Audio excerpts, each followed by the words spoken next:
Baik, selamat malam teman-teman. Kembali lagi di channel saya, yaitu channel Vicky Novian Pratama. Pada hari ini kita akan membahas tentang mungkin topik yang mungkin sangat hangat ya teman-teman, yaitu BOP. BOP ini kan kepanjangan dari Board of Peace.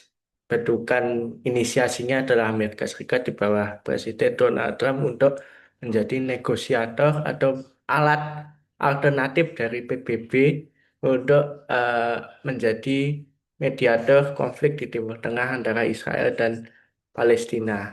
Tapi kalau kita melihat apakah keikutsertaan Indonesia dalam Board of Peace ini atau BOP ini, apakah itu efektif teman-teman atau hanya sekedar ya FOMO saja, dalam artian begini, ikut-ikut saja, jadi diajak seperti ayo join circleku itu itu, tapi apakah itu benar-benar worth it atau berguna untuk Indonesia sendiri? Ya, sebenarnya tujuannya kembali ya teman-teman, tujuannya BOP ini memang bagus untuk menginisiasi mediator konflik dan perdamaian di Timur Tengah sendiri, khususnya di Israel dan Palestina. Tapi kalau dari segi Indonesia, mungkin Indonesia bisa menjadi negara yang mungkin bisa memfasilitasi sebagai mediator untuk perdamaian dan menunjukkan juga untuk kepentingan politik luar negerinya, yaitu bebas aktif itu dijalankan dengan sangat teratur dan konsisten. Tapi di balik itu semua, teman-teman, ada banyak kritik yang dilontarkan oleh beberapa akademisi dan tokoh-tokoh. Yaitu salah satunya adalah ah, apakah dengan membayar iuran yang sangat tinggi ini bisa berguna, berdampak kepada mungkin bebas aktifnya Indonesia, atau ini hanya strategi dari elit politik yang mempengaruhi keputusan Indonesia masuk ke BOP. Kalau kita melihat eh, Prabowo sendiri itu kan ingin menjadi mediator untuk konflik di Palestina dan Israel. Tapi kalau kita melihat ini kan hanya Indonesia itu hanya pengennya itu sebenarnya bagus untuk menjadi mediator. Tapi kan kalau kita melihat itu ya itu cuma apa ya teman, bisa dikatakan hanya ajakan Trump dan Amerika untuk menjadi bagian dan memberikan sumbangannya, dan itu ya kita nggak tahu ya apakah itu bisa berjalan dengan baik ke depannya atau itu hanya alat dari kepentingan elit global untuk ya menanamkan pengaruh kepada Indonesia sehingga Indonesia tunduk lah. Kalau kita melihat ya teman-teman, kita membahasnya sekarang itu lebih ke teorinya, yaitu saya memberikan teorinya itu realisme, neorealisme oleh beberapa tokoh di HI. Jadi antaranya adalah Hans Morteglau dan Kenneth Walsh. Nah, dari perspektif ini, itu Indonesia itu sebenarnya ikut berperan untuk menjaga akses ya teman-teman, akses perdamaian dan untuk perdamaian dunia lah, keamanan, kedamaian dan geopolitik khususnya. Lah, tetapi dari Amerika sendiri, yaitu Trump sendiri, itu hanya untuk memberikan pengaruh ke Indonesia. Ayo ikut ke saya, ayo. Saya ada ide nih ya. Mereka memberikan ide dan Indonesia ikut.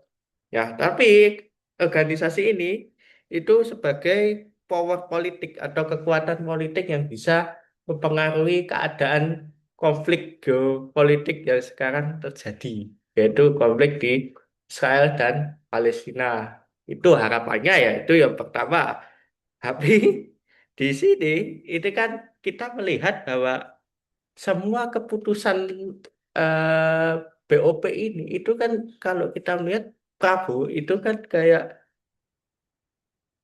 mengatur semuanya untuk kunjungan luar negeri, untuk memberikan keterangan ke pers. Lalu i- Prabowo ini semakin terdepan untuk melakukan kunjungan luar negeri dan paling getol, oh saya akan menjamin ke perdamaian dan keamanan di Palestina. Padahal sebenarnya kan tugas-tugas ini kan sebenarnya juga harusnya dikerjakan oleh Menteri Luar Negeri. Tapi banyak akademisi yang mengatakan di HI, khususnya saya pernah berdiskusi dengan Mas Muhammad dosen dari HI UGM itu, saya bertanya kepada beliau, Mas, jika kalau melihat Pak Prabowo sekarang itu sebenarnya Pak Prabowo itu yang menjalankan diplomasinya dan kebijakan luar negerinya atau eh, Menteri Luar Negerinya sendiri sih Mas?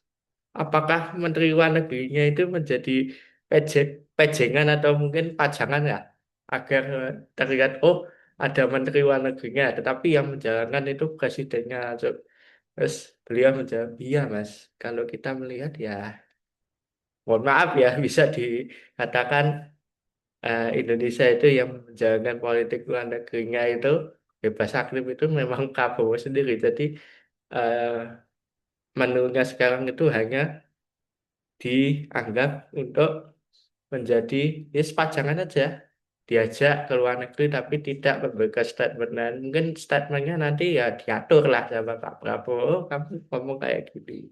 Itu kalau saya eh, melihat analoginya kalau kita ke klub sepak bola ya teman-teman itu seperti kalau ditransfer pemain eh, maaf ya untuk fans Barcelona Barcelona itu mau membeli pemain yang bagus tapi duitnya itu kurang sehingga mereka itu ngebut masuk tapi nggak memikirkan dampak yang terjadi pada keadaan internal klubnya. Misalkan kalau sekarang kan Barcelona itu mau mengincar Harry Kane dari Bayern Munchen. Nah, itu Bayern Munchen kan matoknya harganya tinggi ya, seratusan juta lebih ya. Lalu presiden dari klub Bayern Munchen itu ngomong, apakah Barcelona punya duit?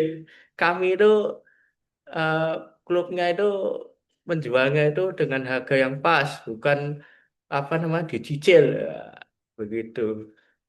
Nah, sebagai warga negara, bagaimana kita menyikapi BOP yang sudah terlanjur dibentuk oleh Amerika Serikat dan Indonesia sudah menjadi bagiannya? Mungkin kita ya cek dan recheck ya teman-teman, dan mungkin kita juga mengupdate informasi terhadap BOP ini dan mungkin merondahkan masukan dan ya sedikit saran ya dalam bahasa yang bagus kalau bahasa kasarnya kritik ya pada pemerintah agar ya mempertimbangkan kembali baik-baik untuk kedepannya tetap melanjut dengan BUP atau tidak itu karena sekarang itu khususnya semakin besar ya teman-teman dan eh, satu poin yang paling pasti ya itu iuran dari BUP ini juga tidak besar tidak kecil juga ya besar juga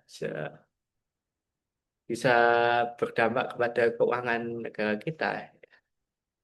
Ya mungkin dari saya sekian dulu teman-teman. Nantikan pembahasan saya pada seri selanjutnya dalam channel saya Fikri Novel pertama. Terima kasih sebelumnya teman-teman. Selamat malam. Sehat selalu.